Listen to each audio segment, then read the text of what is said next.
Hello friends, आपका स्वागत है हमारे यूट्यूब चैनल पे जिसका नाम है रिकॉल नॉलेज, जो आपकी नॉलेज को रिकॉल कर देगी। ये जीआईसी का प्रीवियस ईयर क्वेश्चन पेपर है जो 2009 में पूछा गया था। इसके 30 इम्पॉर्टेंट क्वेश्चन इस वीडियो में हैं। आगे इसके और वीडियो आएंगे जो कि पार्ट्स में होंगे। इसमें आपका जनरल नॉलेज वाला और रीजनिंग वाला पेज भी आएगा। अपने चरम रूप में परिणत होने पर प्रतिस्पर्धा का क्या परिणाम होता है? प्रतिस्पर्धा का परिणाम विघटन होगा। सामाजिक विघटन निरंतर कुछ कारणों से होते रहते हैं जो सामाजिक व्यवस्था को परिवर्तित करते हैं, जैसे श्रम विभाजन, अत्यधिक प्रतिस्पर्धा, सामाजिक असमानताएं और संघर्ष इत्यादि। विघटन का अर्थ संबंध टूटना होता है। अराजकता का अर्थ देश में राजा या शासक का ना होना। तानाशाही नियमों की अनदेखी करते हुए डंडे के बल से शासन करना। प्रतिस्पर्धा और संघर्ष में क्या अंतर है, ये जानना आवश्यक है। प्रतिस्पर्धा दो व्यक्तियों, समूहों, कंपनियों, प्रतिष्ठानों के बीच होती है जिसमें मूल रूप से एक दूसरे से आगे निकलने की भावना निहित होती है। इसमें सफल होने के लिए जो श्रम किया जाता है और उस दौरान जो समस्या आती है उसे संघर्ष कहते हैं। संघर्ष सिर्फ प्रतिस्पर्धा से ही संबंधित नहीं है, यह प्रत्येक समाज में पाई जाती है। सातवीकरण का अर्थ क्या है? दो समुदायों के मध्य सांस्कृतिक गुणों का आदान प्रदान? बिल्कुल नहीं। एक समुदाय का दूसरे समुदाय पर प्रभुत्व? नहीं। दो समुदाय आपस में झगड़ते? ये तो बिल्कुल नहीं है। इसमें से कोई सही उत्तर नहीं है। इसमें से सही उत्तर एक संस्कृति के द्वारा भिन्न एकदम दूसरी संस्कृति में घुल मिल जाने की प्रक्रिया को सात्मीकरण या आत्मसात कहते हैं। यह एक सामाजिक और सांस्कृतिक एकीकरण की प्रक्रिया है। संघर्ष से एकीकरण की ओर बढ़ने का प्रथम चरण व्यवस्थापन है और अंतिम चरण आत्मसात है। समाजीकरण का आत्मदर्पण दर्शन सिद्धांत किसने दिया था? तो आत्मदर्पण दर्शन का सिद्धांत चार्ल्स कूले जी ने दिया था। इस सिद्धांत का प्रतिपादन उन्होंने 1902 में किया था। इस सिद्धांत में उन्होंने कहा कि व्यक्ति समाज का प्रतिबिंब होता है। जिस प्रकार व्यक्ति प्रतिदिन घर से बाहर निकलने से पहले शीशे में अपनी बाहरी आवरण को देखकर या सुनिश्चित करता है कि वह ठीक लग रहा है या नहीं, ठीक उसी प्रकार समाज रूपी दर्पण में अपना प्रतिबिंब देखता है, अर्थात समूह या समाज की नज़रों में अपनी इमेज देखता है। और यदि समाज के लोग उसके विषय में सकारात्मक या अच्छी राय रखते हैं तो अपने को श्रेष्ठ समझता है, और यदि समाज उसके विषय में नकारात्मक या अच्छी सोच नहीं रखता तो वह अपने को हीन समझने लगता है। उसी प्रकार फ्रॉयड ने मनुष्य के मस्तिष्क को समझने वाली मशीन बनाई जिसे मनोविश्लेषण कहते हैं, और इन्होंने अपने सिद्धांत में स्व, अहम और पराहम की बात की है। इसे हम इस प्रकार पढ़ सकते हैं।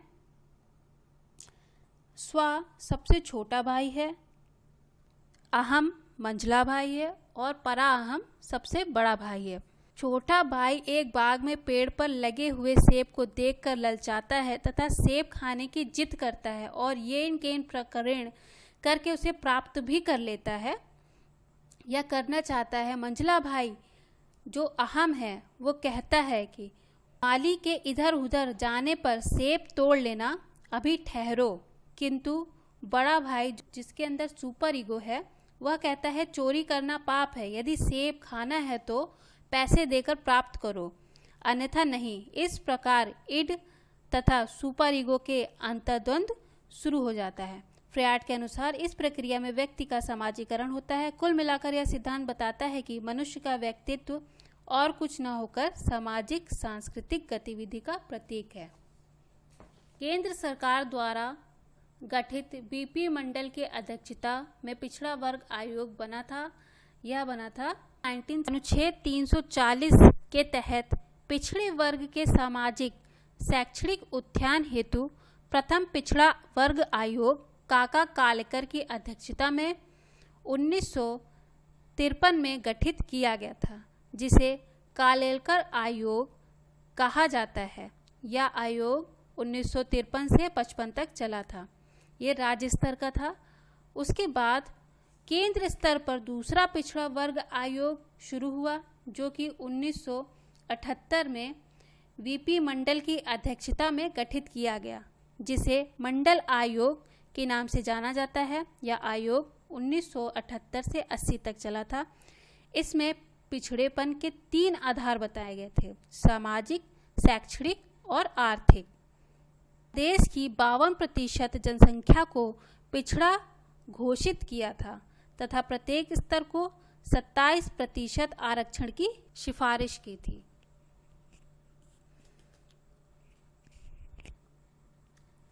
संविधान की कौन सी धारा एक विशिष्ट जनजाति को अनुसूचित जनजाति के रूप में इंगित करती है? तो ये है 342। अनुच्छेद 342 के तहत प्रावधान है कि राष्ट्रपति किसी राज्य या केंद्र शासित प्रदेश की किसी भी जनजाति को वहाँ के राज्यपाल या फिर जो भी वहाँ का प्रशासक है की सिफारिश कर किसी को भी अनुसूचित जनजाति घोषित कर सकता है। संशोधक समाज की स्थापना ज्योतिराव फूले द्वारा की गई थी। यह की गई थी 1872 ईस्वी में। यूनेस्को अध्ययन समूह के अनुसार निम्नलिखित में से किस आधार पर प्रजाति को वर्गीकृत किया जाता है? वर्गीकृत किया जाता है शारीरिक विशेषताओं पर। युवागृह का मुख्य उद्देश्य क्या है? युवागृह का मुख्य उद्देश्य है साथ साथ रहने की भावना को विकसित करना। युवागृह को धुमकुरिया भी कहा जाता है, जोग एरेपा भी कहा जाता है। पूर्णिमा की एक रस्म करके नए सदस्यों को बकरे का मांस खिलाकर पूर्ण रूप से युवागृह का सदस्य मान लिया जाता है। भारतीय संविधान की कौन सी धारा किसी भी प्रकार की अस्पृश्यता पर रोक लगाती है? यह अनुच्छेद 17 है। अस्पृश्यता निवारक अधिनियम 1955 के तहत अस्पृश्यता का पूरी तरह से अंत कर दिया गया था। अब इसे नागरिक अधिकार संरक्षक अधिनियम 1976 के नाम से जाना जाता है। मैनहेम के अनुसार प्रजातांत्रिक नियोजन का प्रमुख उद्देश्य निम्नलिखित में से कौन सा एक है? यह है व्यक्ति और समाज का रूपांतरण। संस्कृतिकरण की प्रक्रिया में निम्नलिखित में से कौन सा पक्ष प्रबलतम होता है? तो यह है प्रत्याशी समाजीकरण। क्षैतिज गतिशीलता वह होती है जहाँ व्यक्ति के स्थिति में परिवर्तन होता है पर पद पर परिवर्तन नहीं होता है। लेकिन लंबवत गतिशीलता वह होती है व्यक्ति का पद परिवर्तन होता है।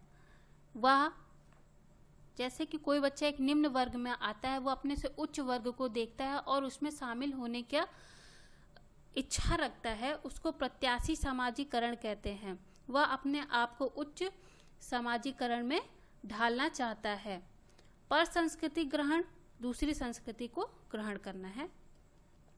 सरल जनजाति समाजों के आर्थिक पिछड़ेपन का प्रमुख कारण क्या है? उनकी पिछड़ी हुई तकनीकी। भारत में समन्वित जनजाति विकास परियोजना, समन्वित ग्रामीण विकास परियोजना का आरंभ किया गया था, तो उसी के अंतर्गत जनजाति विकास भी सम्मिलित था। सोशियोलॉजिकल थियरीज ऑफ टुडे पुस्तक किसने लिखी? ये NS टीमासेस ने लिखी थी। सामूहिक प्रतिनिधान की अवधारणा किसने प्रस्तुत की थी? तो यह दुर्खेम जी ने की थी। दुर्खेम जी का कहना था कि प्रत्येक समाज में कुछ ऐसे विचार, धारणाएं और भावनाएं होती हैं जिसे समाज में अधिकतर लोग सामान्य रूप से अपनाते हैं, क्योंकि ये विचार, धारणाएं और भावनाएं सबके द्वारा मान्य होती हैं। अतः ये सामूहिक रूप से समस्त रूप का प्रतिनिधित्व करती हैं। इनका निर्माण सामाजिक चेतना से होता है। किसने सामाजिक नियंत्रण को 2 प्रकार, प्रत्यक्ष तथा परोक्ष में वर्गीकरण किया है? तो ये किया था कार्ल मैनहेम ने। प्रत्यक्ष को इन्होंने कहा कि जो माता पिता जो हम लोग के समीपस्थ प्राथमिक होते हैं वह प्रत्यक्ष रूप से हमारा सामाजिक नियंत्रण करते हैं, और सामाजिक नियंत्रण होता है वो समाज की अन्य संस्थाओं द्वारा किया जाता है। सामाजिक परिवर्तन का सीमा सिद्धांत किसने दिया है? सामाजिक परिवर्तन का सीमा सिद्धांत सोरोकिन ने दिया था। सोरोकिन ने अपने पुस्तक सोशल एंड कल्चर डायनामिक्स में इस सिद्धांत को प्रस्तुत किया था।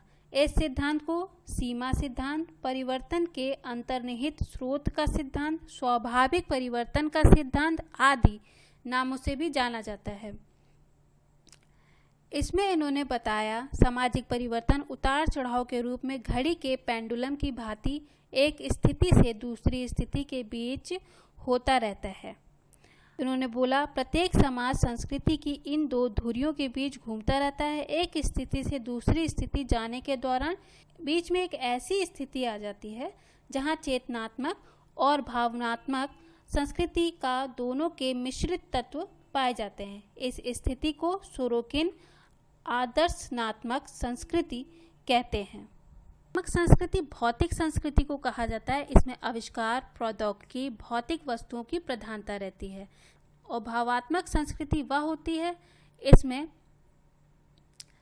भगवान, ईश्वर, धर्म, प्रथा आदि का अधिक महत्व होता है। सुखवाद का महत्व कम होता है। प्रौद्योगिकी विचार सीमा सिद्धांत के नाम से जाना जाता है। अप्रकट प्रकार की अवधारणा किसने दी थी? तो यह मार्टन ने दी थी। प्रकट प्रकार समाज के कुछ ऐसे व्यवस्था के कारण जो हम लोग को प्रत्यक्ष रूप से दिखाई पड़ते हैं, जो समाज में प्रक्रियात्मक व्यवस्था लाते हैं, तो उसे प्रकट प्रकार कहते हैं। अप्रकट प्रकार जो हमें दिखाई नहीं देते, अप्रत्यक्ष रूप से समाज में विद्यमान रहते हैं, जो समाज में व्यवस्था लाते हैं, उन्हें अप्रकट प्रकार कहते हैं। मानव समाज में व्यवस्था बनाए रखने के लिए निम्नलिखित में से कौन उत्तरदायी है? तो विश्वास उत्तरदायी है। निम्नलिखित कथनों में से सभ्यता के लिए कौन सा कथन सत्य नहीं है? इसमें आध्यात्मिक शक्ति निहित होती है, यह उत्तर गलत है। मानव का सांस्कृतिक जीवन आर्थिक व्यवस्था का प्रतिबिंब है। उत्पादन का ढंग आर्थिक दशा से तय होता है। तो इसमें दोनों ए आर सही है और आर ए की सही व्याख्या है। सामाजिक परिवर्तन का समाजशास्त्री अर्थ है सामाजिक संबंधों में परिवर्तन। सामाजिक परिवर्तन का निर्धारणवादी सिद्धांत बल देता है से कोई नहीं। वेबलन का सिद्धांत निर्धारणवादी सिद्धांत है। इनके अनुसार प्रौद्योगिकी यानी टेक्नोलॉजी सामाजिक परिवर्तन के लिए प्रत्यक्ष रूप से उत्तरदायी है। इसलिए उनके सिद्धांत को प्रौद्योगिकी निर्धारण निर्णयवाद कहा जाता है। मेलानोव्स्की ने गैर आर्थिक कारकों की भूमिका का निम्नलिखित में से किन आर्थिक क्रियाओं में पाया? तो वो है उत्पादन और विनिमय। निम्नलिखित में कौन सामाजिक नियंत्रण की अनौपचारिक एजेंसी से संबंधित है? तो वह है परिवार, प्रथा और परंपरा। बाकी राज्य और कानून जो है वो औपचारिक हैं। मैन एंड सोसाइटी पुस्तक लिखी थी कार्ल मैनहीम ने। जनसंख्या की रचना निम्नलिखित किन कारकों पर आश्रित है? यह है समूह, लिंग अनुपात और जन्म दर। सार्वभौमिक निकटा भिगमन निषेध विवाह निषिद्ध करता है। यह करता है सभी पे, माता तथा पुत्र, पिता तथा पुत्री, बहन तथा भाई।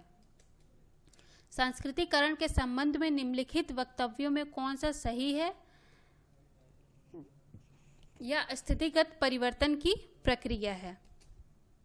वर्गीकृत तथा विवरणात्मक नातेदारी शब्दावली किसने दी थी? तो यह मार्गन ने दी थी।